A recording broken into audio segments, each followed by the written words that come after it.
Today we're talking about something that scares almost everyone on earth, and that is failure. Now, let me ask you something. Have you ever said the wrong thing in a conversation or tried something new and it totally bombed? Or started a project and quit halfway through or made a mistake so awkward you wanted to disappear into the floor? All right, good, because that means your brain is working exactly the way it should. Today, we're going to explore a powerful idea. Failure is not the opposite of success, it's actually data. Failure is data. And when we learn to see it that way, life becomes lighter, more playful, and surprisingly more successful. Because the truth is, the people who succeed the most are not the ones who avoid failure, they're the ones who use failure as information. And that realization can completely change your journey to joyful living. So, segment number one, why our brain hates failure. So I always do science backups, okay? Your brain evolved to keep you safe, not successful, right? We know that, the fight or flight and all that stuff, right? So according to neuroscience, research from Stanford psychologist, Carol Dweck, humans tend to develop one of two mindsets, the growth mindset or the fixed mindset. Now, in a fixed mindset, failure means I'm not good enough. In a growth mindset, failures mean I learned something. So Dweck's research shows that people with a growth mindset perform better, persist longer, and experience less anxiety around mistakes. People that have a growth mindset, which means they learn from their mistakes, they actually use their mistakes as feedback, not as identity. If you fail, it doesn't mean that you are a failure. It means that something didn't go the way you expected, and then you learn from it. So if we have that mindset, our life is going to be easier, because this channel is about your journey to joyful living, right? So everything we talk about is how to be more joyful, not in a toxic positivity sort of way, because that's not what I'm about. And that's not what the channel is about, because, we talk about serious stuff like sadness and grief and trauma. Yeah. All right. So let's keep going with the science. Brain science. So research from Michigan State University found that when people make mistakes, their brains produce something called an error-related negativity signal. And this signal helps the brain learn faster. What does this mean? Your brain literally rewires itself when you make mistakes. Now, failure is the brain's learning accelerator, which means something fascinating. If you never fail, your brain is never going to upgrade. How do we tie this to joy? Every mistake is your brain upgrading the software of your life. Segment two, this is fascinating. I love this because it's famous failures that changed the world. So let's look at some people who are famous and just failed spectacularly before succeeding. Albert Einstein, you know who he is? He's the man who discovered the theory of relativity. Everything is relative. And check this out. This man was a genius. He struggled in school. Some teachers believed he would never succeed academically. Hello. Imagine if he had believed that story that the teachers were telling him.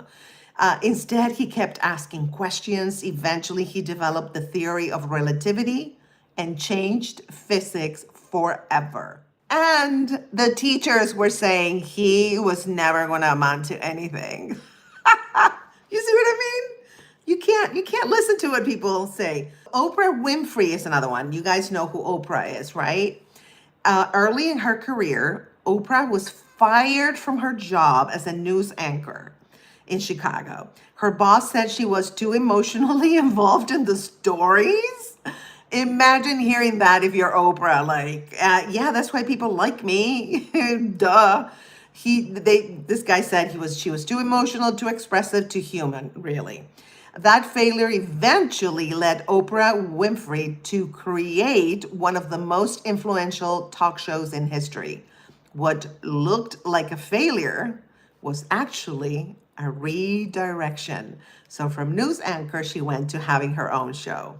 Another person that is super successful and they were like, no, honey, you're not going to succeed. You know who? Walt Disney. Disney was fired from a newspaper job because he supposedly lacked imagination. Really? Wow. Uh, yeah, let that sink in. Okay. Walt Disney. So this is the man who created Mickey Mouse. No imagination. Oh, you have no imagination. Really? Really? Watch me.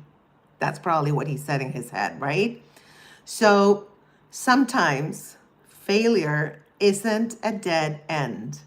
Sometimes it's life just simply steering you towards your real path. There is, you guys, a science of learning from mistakes. Studies from Harvard Business School show that reflecting on mistakes dramatically improves performance. And in one experiment, employees who spent 15 minutes reflecting on mistakes improved their performance by 23%. Why? Because reflection converts experience into learning. Without reflection, mistakes repeat themselves. With the reflection, when you reflect about your mistake, then your mistake turns into information. And what you do with it, if you're smart, you're going to use that information and be like, well, maybe I shouldn't do this anymore, right? Successful people run their life like an experiment. You try something, observe the results, adjust, and try again. If you don't like math, you try it, observe the results, meaning I'm bored and I'm not learning anything from this. You adjust, you either try again or you choose another subject, right? That works for me. When you treat life like an experiment, failure becomes curiosity instead of shame, which means if you, instead of like, oh, life, is so serious. No, you're like, it's okay. Life is an experiment. And if I fail, I try again. And I'm going to just do this because I'm curious about what it feels like to do this or what it's like, what it looks like to do this, yeah. I'm going to read some of my listeners and fan stories about success and failure. One is I applied to 10 jobs and got rejected from all of them. Wow, I felt terrible. But 1 month later, I got an opportunity I never would have found if I had gotten one of those first jobs. See? Right? Sometimes a door closes because a better one opens, and that's just life. Here's another fan story, you guys, that they turned failure into success. I failed my driving test 3 times. Me too. I felt embarrassed, but when I finally passed, I realized I had become a much more careful driver. See? I love how these fan stories show us how people see the positive in what's called failure, but it's really not failure, right? It's information. Here's another fan story. All right, I tried to start a business that didn't work, but the skills I learned helped me succeed in my next job. I love that. So here's some practical tools for reframing failure. All right, tool number 1, ask this question after a mistake. What is this teaching me? Tool number 2, separate identity from outcome. Instead of saying I failed, say that attempt failed. So it's not about you being a failure. It's about that thing that you did that failed. That's it. Tool number 3, keep a lessons notebook. Write down the mistake, the lesson, and the next experiment. Tool number 4, celebrate attempts. Okay, at least I tried, right? Trying something new is already a success. Just getting off the chair and doing something is already success. Every attempt is a step forward on your journey to joyful living, which is what this channel is about. Closing reflection.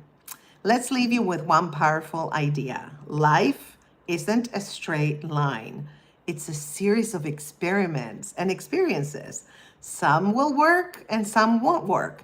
But every single one, every single experiment gives you information. And when you stop fearing failure, you become free to explore. Let me repeat that. When you stop fearing failure, you become free to explore, to create, to try again. And that's where the magic of growth happens. Your life isn't defined by your mistakes, it's defined by your willingness to learn from your mistakes. And that willingness is the heart of your journey to joyful living.